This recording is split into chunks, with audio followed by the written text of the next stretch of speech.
Bonjour à tous.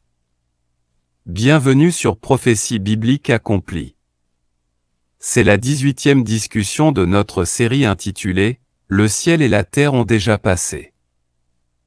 Vous pouvez trouver cette fiche d'information sur notre site web, ou contactez-nous. Les termes « ciel et terre » sont utilisés de deux façons dans la Bible. En référence à la création physique, et en référence à l'ordre national, politique et religieux. Ce dernier est le sens métaphorique ou figuratif de l'expression, utilisée tout au long de la Bible. C'est le sujet de cet article. Dans le point numéro 2, A. Le ciel et la terre de Babylone, selon la prophétie, doivent être ébranlés et déplacés avec la venue des Mèdes pour renverser Babylone. Ainsi, le ciel et la terre sont utilisés métaphoriquement pour l'ordre social babylonien qui serait détruit par les Mèdes lors de leur invasion. Au point numéro 2, B. Le ciel et la terre ont des oreilles pour entendre le jugement, selon lequel, le peuple, et Jérusalem, souffriraient pour leurs idolâtries et leur méchanceté.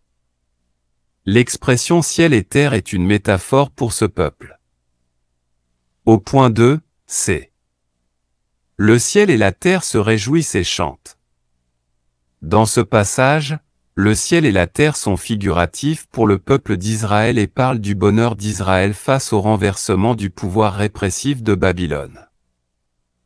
Dans l'article numéro 3, Ésaïe a rappelé à Israël que Dieu a fait une alliance spéciale, ciel et terre, avec eux, après qu'ils sont sortis d'Égypte. L'alliance avec Moïse est appelée ciel et terre. Cela mérite d'être souligné. Dans le point numéro 4, Jésus a prophétisé que le ciel et la terre d'Israël passeront quand la loi et les prophètes seront accomplis. Cela a été accompli dans sa génération, en l'an 70 après Jésus-Christ, avec la destruction du culte du temple, qui comprenait le temple lui-même, symbole principal de cette alliance spéciale entre le ciel et la terre. Il convient de noter que l'historien juif du 1er siècle, Flavius Joseph, a déclaré que le temple lui-même était une représentation du ciel et de la terre. Dans l'article numéro 5, Jésus a prophétisé que sa génération verrait la fin de l'ancienne alliance, appelée, avec cette métaphore, ciel et terre. Au point 6, 7 et 8, nous voyons Dieu remplacer l'ancien ciel et terre, c'est-à-dire l'ancienne alliance, par la nouvelle alliance nommée « Nouveaux cieux » et « Nouvelle terre », qui est le royaume de Dieu. Il y a eu tellement de confusion autour de la signification de l'expression « le ciel et la terre passeront », simplement par ignorance de l'Ancien Testament. Il y a un principe d'interprétation qui dit « quand le sens ordinaire de l'écriture fait du bon sens, ne cherchez pas d'autre sens ». Cela a été interprété par certains, si une phrase peut être prise littéralement, alors elle doit être prise littéralement. Ici, ce n'est pas l'intention de ce principe. Nos interprétations doivent être alignées sur d'autres écritures et ne pas avoir une signification particulière, isolée, en dehors de l'usage de la Bible. Aujourd'hui, avec Internet, les études de mots sont tellement plus faciles à faire avec des programmes de logiciels comme saintebible.com et autres. Vous mettez simplement l'expression « ciel et terre » ou « cieux et terre » et vous obtiendrez des références supplémentaires avec le pluriel. Ainsi, toutes les écritures avec cette expression apparaîtront. Vous pouvez ensuite les analyser pour déterminer l'utilisation. De simples études de mots comme celle-ci évitent beaucoup de malentendus inutiles. Les métaphores sont un moyen d'amener l'auditeur à entrer dans une façon différente de penser, ce qui est, bien sûr, une exigence pour l'étude de la Bible.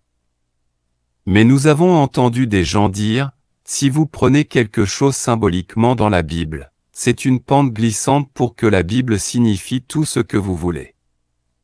Ce n'est tout simplement pas vrai. Les livres prophétiques sont pleins de langage figuratif. Les psaumes sont pleins de métaphores. L'Apocalypse est rempli de symboles. Paul et Jésus ont tous deux utilisé métaphoriquement des mots très communs, comme « mort » et « vivant », pour désigner la vérité spirituelle. Jésus s'est appelé lui-même « le pain », l'eau, la lumière, la vie, le bon berger, la porte, qui sont tous des métaphores.